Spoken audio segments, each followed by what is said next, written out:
Hi అందరికీ నమస్తే. ఇవాల్టి కథ మరదలు. అనగనగా రామాపురం అనే పల్లెటూరులో రామయ్య, సుజాత అనే దంపతులు ఉన్నారు. వాళ్ళకి ఇద్దరు కూతుర్లు. పెద్ద కూతురు జానకి, చిన్న కూతురు కవిత. చిన్నమ్మాయి డిగ్రీ చదువుతూ ఉంటుంది. అయితే పెద్దమ్మాయి జానకిని వాళ్ళ పక్క ఊర్లోనే ఉన్న మేనత కొడుకైన గౌతమ్కి ఇచ్చి 1 సంవత్సరం క్రితమే పెళ్లి చేస్తారు. రామయ్య, సుజాత. గౌతమ్కి ఒక తమ్ముడు ఉన్నాడు. అతని పేరు రఘు. రఘు అదే ఊరిలో గవర్నమెంట్ ఉద్యోగం చేస్తూ ఉంటాడు. వీళ్ళిద్దరూ చిన్నప్పటి నుంచే కలిసిమెలిసి తిరగడంతో రఘు అంటే కవితకి చిన్నప్పటి నుంచే ఇష్టంగా ఉండేది. అది పెద్దయ్యే కొద్దీ ప్రేమగా మారింది. కానీ ఆ విషయం ఎప్పుడూ రఘుకి చెప్పలేదు. ఇక వాళ్ళ అక్కకి పెళ్ళయింది కాబట్టి అక్క వాళ్ళ ఇంటికి వెళ్తున్నాను అనే వంకతో సెలవులు వచ్చిన ప్రతిసారి వాళ్ళ ఇంటికి రఘును చూడడానికి వెళ్తూ ఉండేది కవిత. ఎప్పటిలాగానే ఈసారి కూడా కవిత వాళ్ళ అక్క వాళ్ళ ఇంటికి వెళ్ళింది. కవితను చూసిన జానకి, రా చెల్లి రా, ఎలా ఉన్నావే, అమ్మా నాన్న బాగున్నారా?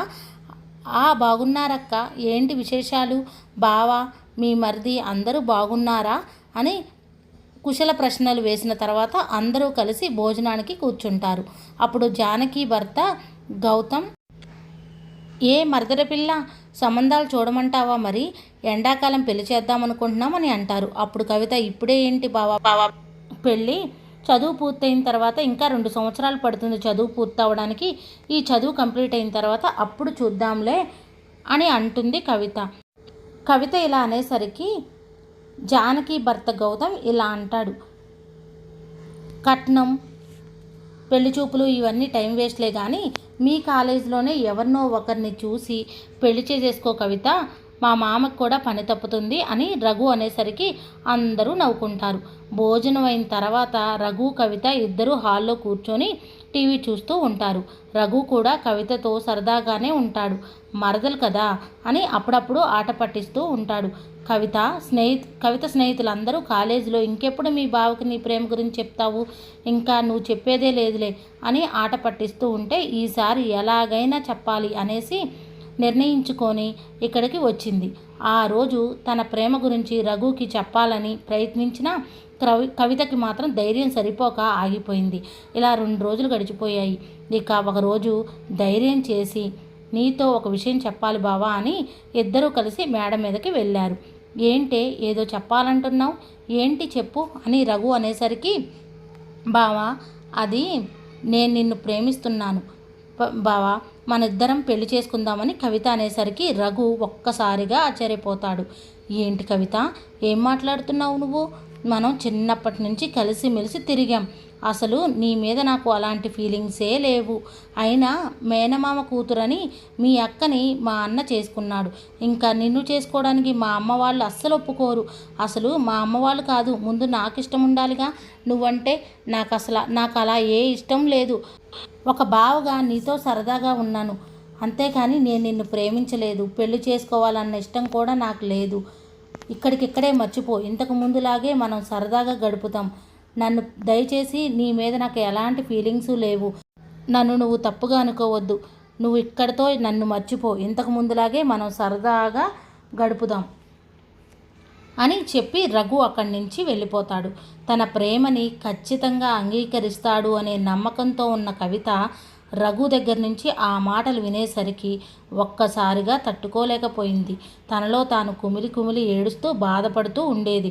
2 రోజుల తర్వాత కవిత ఎంతో బాధగా ఉండడం చూసిన రఘు, నా మాటలు తనని ఎంతో బాధించాయి, కనీసం కొద్దిసేపు బయటికి తీసుకెళ్తే రిలాక్స్ అవుతుంది అని అనుకొని, కవిత, మా ఫ్రెండ్ మురళి ఉన్నాడు కదా, అదే ఎప్పుడూ అన్నయ్య అన్నయ్య అని అంటూ ఉంటావు, వాడు నువ్వు వస్తే ఒకసారి వాళ్ళ ఇంటికి తీసుకురామన్నాడు కదా, రెడీ అవ్వు వెళ్దాం అనేసరికి కవిత కూడా రెడీ అయ్యి వస్తుంది.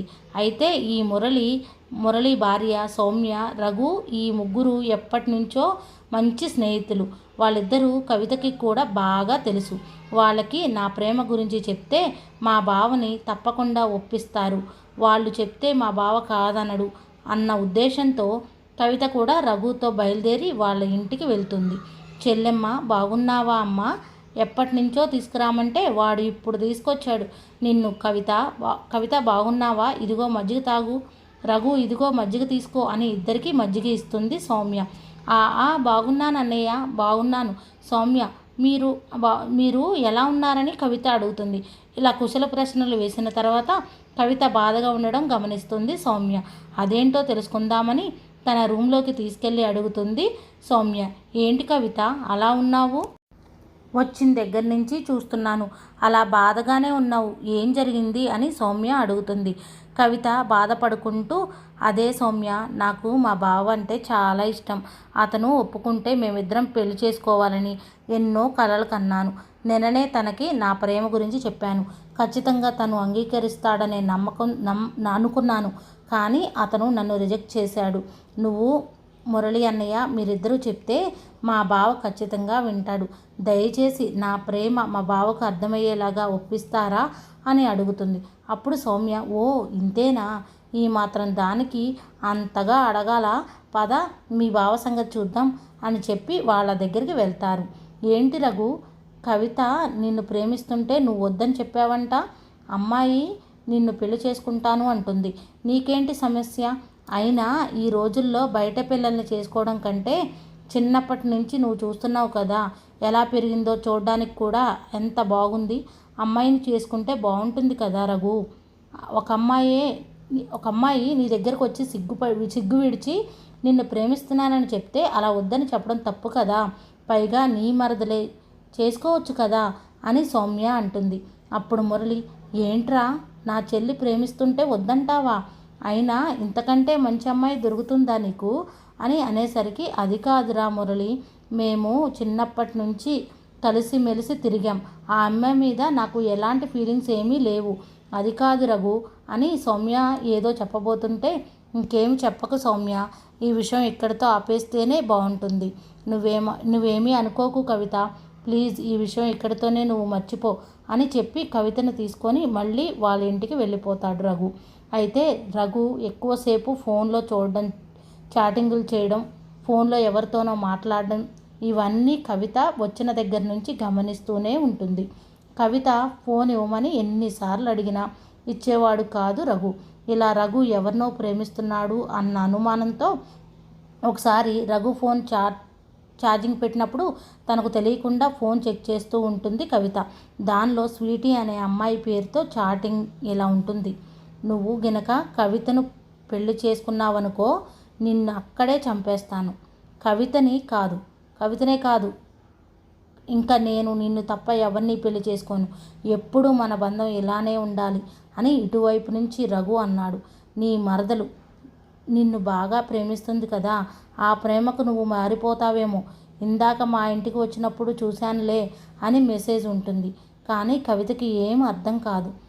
అసలు ఈ నెంబర్ ఎవరిదా అని ఒకసారి చెక్ చేస్తుంది. నెంబర్ చెక్ చేసిన తర్వాత కవితకి అర్థమవుతుంది, అసలు స్వీటీ ఎవరో కాదు, రఘు ఫ్రెండ్ భార్య సౌమ్య అని అర్థమవుతుంది. ఒక్కసారిగా షాక్ అయిపోతుంది కవిత. తనకి ఏం అర్థం కాదు. నా ముందు మాత్రం కవితని పెళ్లి చేసుకో అని రఘుని బతిమిలాడింది. ఇప్పుడు చూస్తే మెసేజ్లోనేమో కవితని పెళ్లి చేసుకుంటే నిన్ను చంపేస్తానని వార్నింగ్ ఇస్తుంది. ఇద్దరూ కలిసి నన్ను మోసం చేశారా, నన్ను పిచ్చిదాన్ని చేశారా అని ఆలోచించుకుంటూ ఉంటుంది కవిత. సౌమ్య చేసిన మోసాన్ని భరించలేక ఎంతో కుమిలిపోయేది కవిత. రఘు తనని రిజెక్ట్ చేశాడన్న బాధ కంటే సౌమ్య రఘు ఇద్దరూ కలిసి కవితను మోసం చేశారన్న బాధే కవిత భరించలేకపోయింది. సరిగ్గా అన్నం తినేది కాదు, నిద్రపోయేది కాదు. కళ్ళు లోపలికి పోయి తన మొహం అంతా ఏదోలాగా మారిపోయింది. అలా బాధగా ఉండడం జానకి గమనిస్తుంది.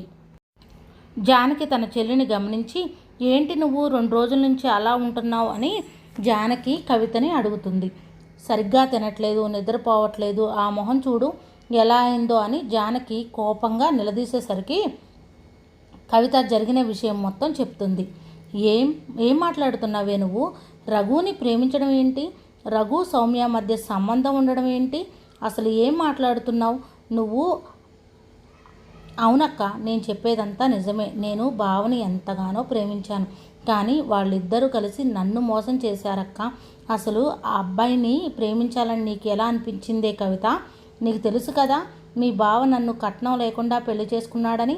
సొంతమైన కోడలు కూడా నన్ను చూడకుండా కట్నం తేలేదు అన్న కారణంతోనే ప్రతిరోజు అత్తయ్య నన్ను ఎన్ని మాటలు అంటుందో సూటిపోటి మాటలతో భరిస్తూ ఉన్నాను. మీ బావ నన్ను మంచిగా చూసుకుంటున్నాడు అన్న కారణంతోనే ఇక్కడ ఉంటున్నాను. మళ్ళీ నువ్వు కూడా వచ్చి ఈ ఇంట్లోనే పడతానంటావేంటే? ఇప్పుడు రఘు ఎలాంటోడో నీకు తెలిసింది కదా. సొంత ఫ్రెండ్నే మోసం చేసి తన భార్యతో సంబంధం పెట్టుకున్నాడు. అలాంటి వాడు నీకు అవసరమా కవిత? చూడమ్మా, అమ్మా నాన్నకి తెలిస్తే బాధపడతారు. ఇవన్నీ మర్చిపోయి నువ్వు చక్కగా చదువుకో తల్లి. ఈ 2 సంవత్సరాలు అయిపోయిన తర్వాత అమ్మా నాన్న నీకు మంచి సంబంధం చూసి పెళ్లి చేస్తారు అని జానకి చెప్తుంది. ఇలా కవిత అక్కడ 2 రోజులు ఉండి వాళ్ళ ఇంటికి వెళ్ళిపోతుంది. కవిత అక్కడ కూడా ఎన్నో రోజులు చాలా బాధపడుతుంది. ఇలా కొద్దిగా రఘుని మర్చిపోవడం మొదలు పెడుతుంది. ఇలా 2 సంవత్సరాలు గడిచిపోతాయి.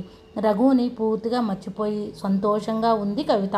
ఒకరోజు కవిత తండ్రి రామయ్య కవితని పిలిచి, అమ్మా కవిత, నీకు చదువు పూర్తయింది కదా, సంబంధాలు చూద్దాం అనుకుంటున్నాం తల్లి. ఈ ఎండాకాలం పెళ్లి చేద్దాం అనుకుంటున్నాం, నువ్వేమంటావు అని అంటాడు.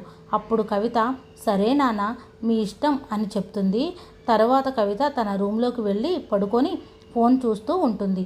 అనుకోకుండా వాళ్ళ బావ నుంచి ఒక మెసేజ్ వస్తుంది. కవిత, నేను నీతో కొంచెం మాట్లాడాలి. రేపు నేను మీ ఊరు వస్తాను. మీ ఊరు చివర నీ కోసం ఎదురు చూస్తూ ఉంటాను అని ఉంటుంది. అప్పుడు కవిత అదేంటి 2 సంవత్సరాలుగా మా ఇద్దరి మధ్య అసలు మాటలే లేవు, సడన్గా నాతో మాట్లాడాలని మెసేజ్ చేశాడు, ఏమై ఉంటుంది అని ఆలోచించుకుంటూ పడుకుంది. మరుసటి రోజు తన బావ చెప్పినట్టుగానే కలవడానికి వెళ్తుంది. రఘు చాలా మారిపోయాడు. చూడ్డానికి నీరసంగా బలహీనంగా తాగుడికి బానిస అయ్యాడు అన్నట్టుగా ఉన్నాడు. ఏంటి బావా, ఏమైంది, ఇలా ఉన్నావు, ఎలా మారిపోయావేంటి అని కవిత అడుగుతుంది. నన్ను క్షమించు కవిత, ఎప్పుడైతే నేను నీ ప్రేమను కాదన్నానో అప్పటి నుంచే నీ విలువ నాకు తెలిసింది. మనిద్దరం పెళ్లి చేసుకుందాం కవిత, నేను మామతో మాట్లాడతాను అని అంటాడు. ఏంటి బావా, సడన్గా నా మీద ఇంత ప్రేమ పుట్టుకొచ్చింది, ఏమైంది నీ సౌమ్య అని అడుగుతుంది. ఆ మాటకి రఘు ఆశ్చర్యపోయాడు. కంగారు పడుకుంటూ సౌమ్యనా, సౌమ్య ఏంటి అని అంటాడు. బావా, ఇంకెందుకు నాటకం, నాకు తెలియదనుకుంటున్నావా? నీకు సౌమ్యకు మధ్య ఏం జరిగిందో? సారీ బావా, నీకు తెలియకుండా ఒకరోజు నీ ఫోన్ చెక్ చేశాను, అందుకనే నీ గురించి నాకు మొత్తం తెలిసింది అని అంటుంది. నన్ను క్షమించు కవిత, ఆ సౌమ్య నన్ను ఎంతో మోసం చేసింది. దానికోసం నేను నిన్ను కాదనుకున్నాను. నిజంగా సౌమ్య నన్ను ప్రేమించడం లేదు. సౌమ్య మామగారికి చాలా ఆస్తి ఉంది. అతనికి ఒక కొడుకు మురళి. అయితే వీళ్ళిద్దరూ పెళ్ళైన కొత్తలో ఇప్పుడే పిల్లలు వద్దనుకున్నారు. కానీ వాళ్ళ మామగారు ఒక కండిషన్ పెట్టారు. అతనికి మనవన్నో మనవరాలనో ఇస్తే ఆస్తి మొత్తం వాళ్ళ పేరు మీద రాస్తానని. వాళ్ళు పిల్లల కోసం అప్పటి నుంచి ప్రయత్నించినా కూడా వాళ్ళకి పిల్లలు పుట్టలేదు. హాస్పిటల్కి వెళ్తే మురళికి పిల్లలు పుట్టరని తెలిసింది. డాక్టర్ సౌమ్య స్నేహితురాలే కావడంతో ఆ విషయం మురళికి చెప్పలేదు.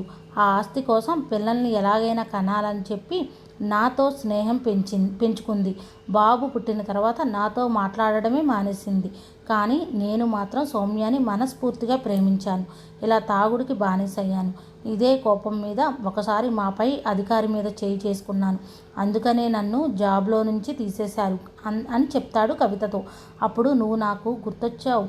నువ్వు నన్ను ఎంతగా ప్రేమించావో, నేను నిన్ను కాదన్నప్పుడు నువ్వు ఎంత బాధపడి ఉంటావో నాకు అప్పుడు అర్థమైంది కవిత అని రఘు అనేసరికి, ఓహో, నీ ఫ్రెండ్ భార్య నిన్ను మోసం చేసేసరికి నేను గుర్తొచ్చాను. లేదంటే ఇప్పటికి కూడా నేను నా ప్రేమ నీకు గుర్తురాదు, నువ్వు నన్ను అంగీకరించేవాడు కాదు. అయినా మీ ఇద్దరి మధ్య ఎప్పుడైతే సంబంధం ఉందని నాకు తెలిసిందో అప్పుడే నా మనసులోంచి నువ్వు వెళ్ళిపోయావు. ఇప్పుడు నాకు మా అమ్మ నాన్న సంబంధం చూస్తున్నారు. ఒక మంచి సంబంధం కూడా కుదిరింది. నేను పెళ్లి చేసుకొని సంతోషంగా ఉంటాను. ఇక నుంచి నువ్వు నా జీవితంలోకి రాకుండా ఉంటే బాగుంటుంది. ముందు కట్నం కోసం వేధించకుండా మీ ఇంటి కోడల్ని, అదే మా అక్కని మంచిగా చూసుకోండి, అది చాలు అని చెప్పి కవిత అక్కడి నుంచి వెళ్ళిపోయింది. నా మీద ఎంతో నమ్మకాన్ని పెట్టుకున్న నా స్నేహితుడినే నేను మోసం చేశాను. నాకు తగిన శాస్తే జరిగింది.